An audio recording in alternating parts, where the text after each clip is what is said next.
Selamat malam, perkenalkan nama saya Muhammad Ariza Refisa Kusuma dengan NIM 0025028 dengan kelasnya itu B3.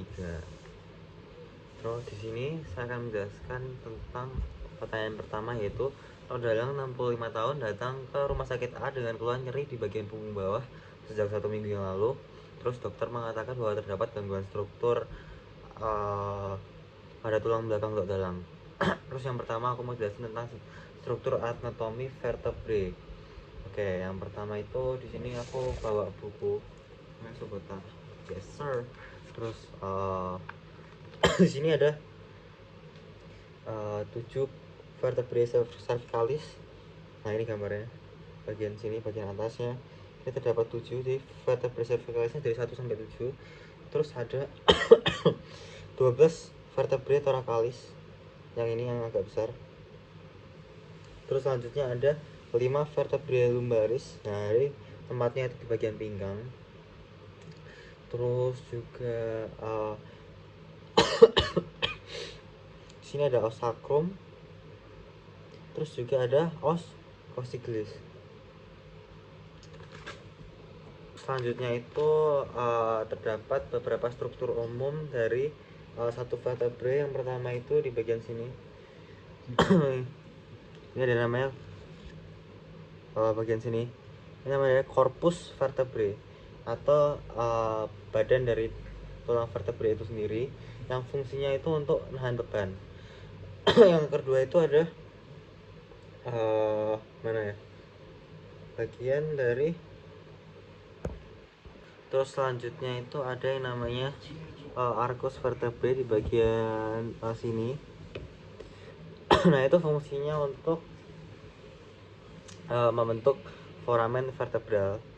Terus ada juga namanya processus spinosus. Jadi kenapa namanya spinosus itu karena bentuknya seperti jarum gitu, spina, atau apa ya, seperti tonjol gitu. Nah, ini tuh fungsinya itu untuk tonjolan ke belakang, jadi dia dapat diraba lewat punggung. Terus ada juga namanya processus transversus, itu yang di bagian samping kanan dan samping kiri yang di sini. Terus ada namanya processus articularis posterior dan superior. Nah, ini letaknya di sini. Processus articularis superior dan inferior. Nah, itu fungsinya untuk membentuk sendi antar vertebrata. Terus yang kedua itu ada secara ligamentanya. Terus selanjutnya itu aku mau jelasin tentang ligamen. Yang pertama itu ada ligamen longitudinal anterior atau anterior longitudinal ligament. Nah, itu letaknya di sini. Jadi fungsinya itu untuk mencegah hiperekstensi. Terus itu letaknya itu saya itu berada di bagian depan corpus vertebrae atau badan dari vertebrae itu sendiri. Terus ada juga namanya selanjutnya ada ligamentum flavum, ini gambarnya. Terus itu fungsinya itu untuk menghubungi antara lamina vertebrae. Terus juga untuk kelebihannya di ligamen ini itu dia fungsinya itu apa ya, oh ya, ini ligamen ini tuh kayak bersifat elastis. Terus selanjutnya ada ligamentum supraspinale, di gambar seperti ini. Dia itu fungsinya itu untuk perlekatan pada vertebrae. Nah, dia tuh letaknya membentang di sepanjang puncak processus spinosus dari cervical sampai lumbal.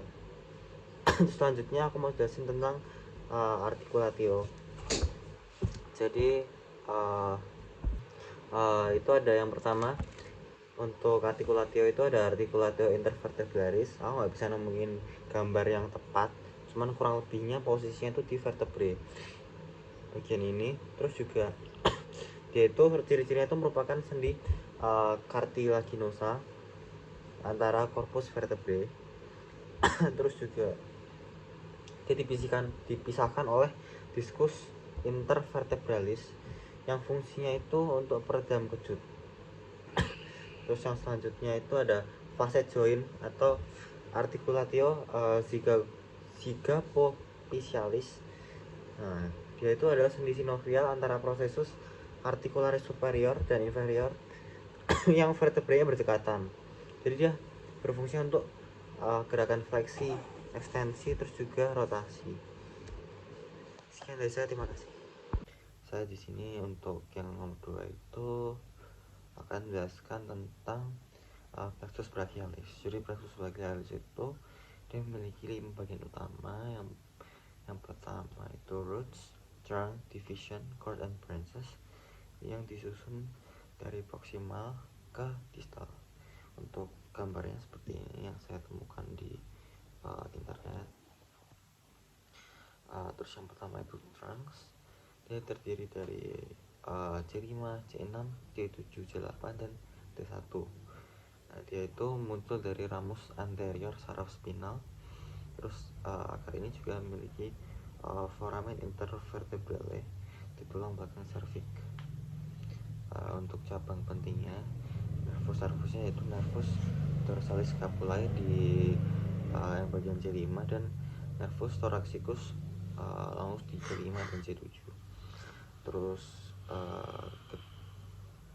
ada trunks atau batang, dia itu untuk terdapat pernamaan lagi lainnya yaitu C5 plus C6 itu menjadi trunkus superior. Terus C7 itu adalah trunkus medius.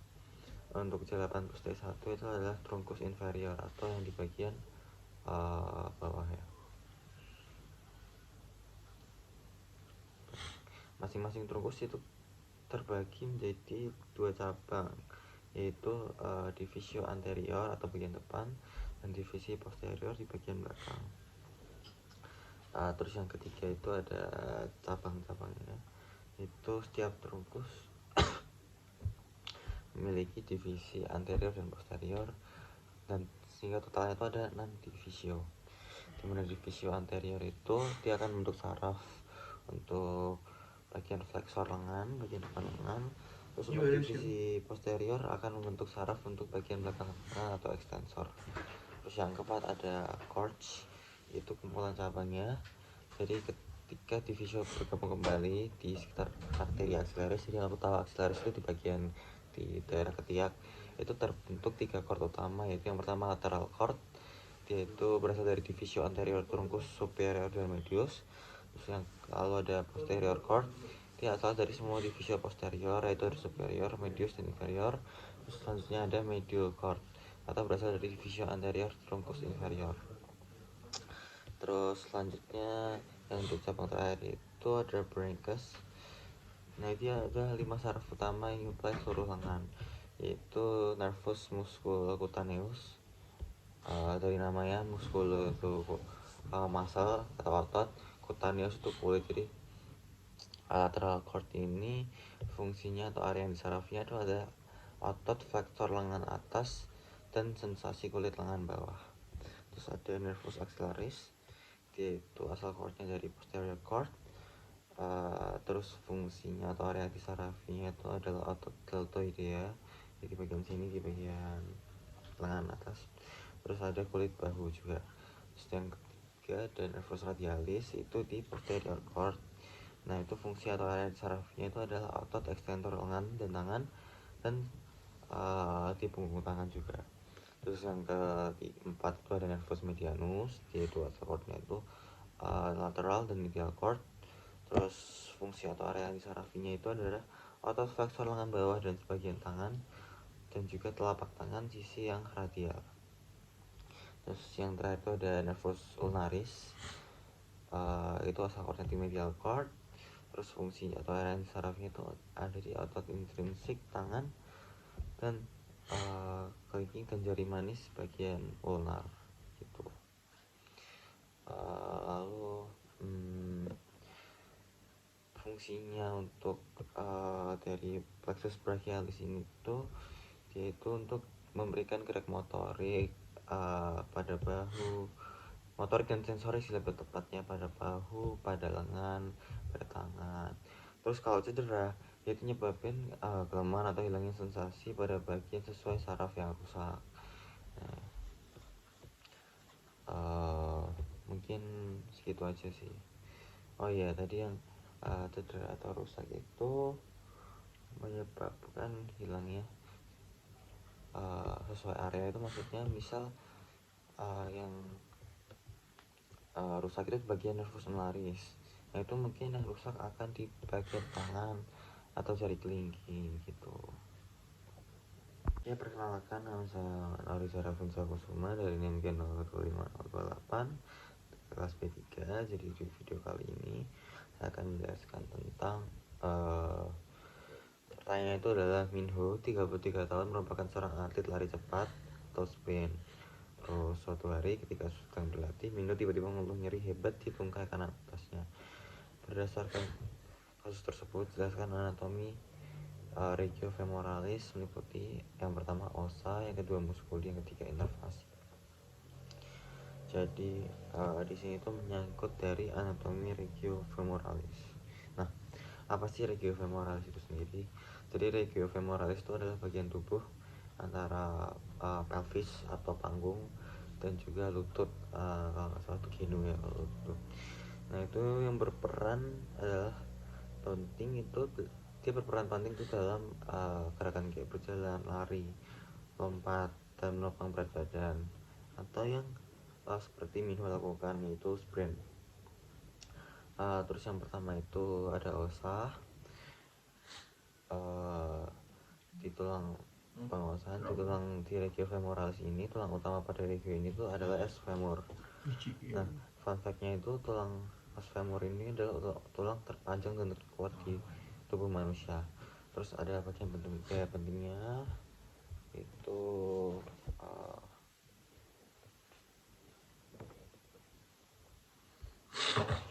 nah di sini itu ada, di bagian sini itu adalah caput femoris. Jadi caput femoris ini itu berartikulasi dengan acetabulum pada os cosae.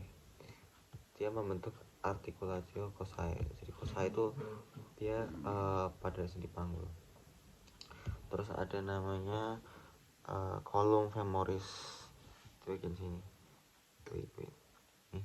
Nah, column, nama tadi itu namanya column. Column itu berarti badan dari femur. Column itu berarti leher ya, leher femur. Dia itu fungsinya itu penghubung kepala dan badan femur. Nah, area ini tuh yang sering jadi bikin fraktur pada lansia. Selanjutnya itu trochanter major dan minor. Ini yang seperti, yang bentuknya seperti kayak tonjolan di sini tuh, sama di sini, di sini.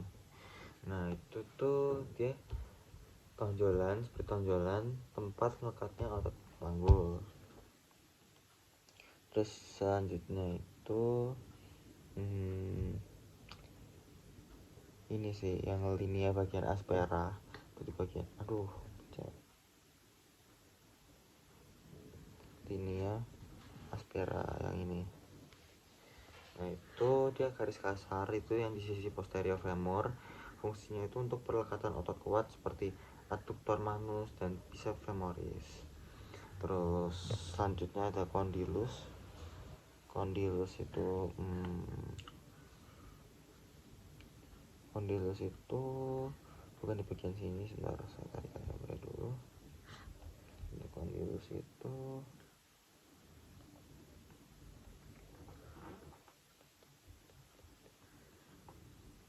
condylus itu ini di sini. Condylus itu di bagian yang sini ya. Nah, condylus bagian sininya dia itu fungsinya berartikulasi dengan tibia di lutut. Terus selanjutnya itu ada muskuli atau otot pada regiofemoralis. Nah itu jadi dia dibagi jadi 3 kompartemen utama berdasarkan fungsi dan inervasinya. Yang pertama itu kompartemen anterior atau otot ekstensor. Dia fungsinya itu untuk ekstensi atau meluruskan otot dan fleksi dan ekstensi.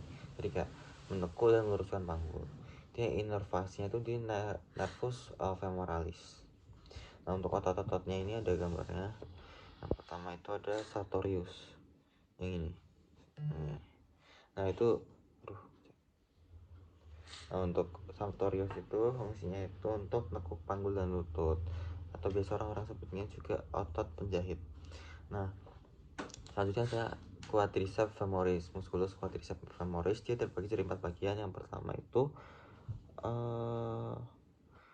ada vastus lateralis di sini. Ini vastus lateralis. Terus yang kedua itu ada vastus medialis, medial sama medial di sini. Terus ada vastus intermedius di sini. Nah, selanjutnya adalah rectus femoris. Cuman rectus femoris enggak. Jadi untuk keempatnya dari rectus femoris, vastus lateralis, vastus medialis, dan vastus intermedius itu dia itu sama-sama berfungsi. Pada kasus ini tuh fungsinya itu untuk pelurus otot. Nah, ini sangat penting dalam sprint.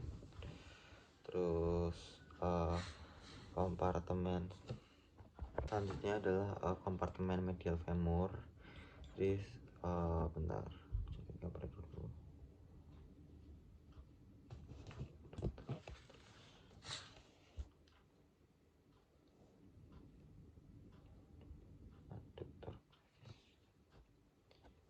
Yang pertama itu adalah musculus pectinatus. Dia itu letaknya itu paling atas di regio medial dan bentuknya pipi dan pendek.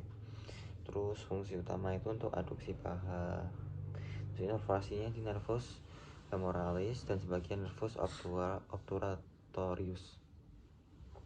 Terus selanjutnya itu ada musculus abductor longus. Itu di sini, yang bagian ini. Untuk abductor longus sendiri itu letaknya itu di tengah paha, panjang dan ramping bentuknya. Terus fungsi utama itu untuk aduksi paha.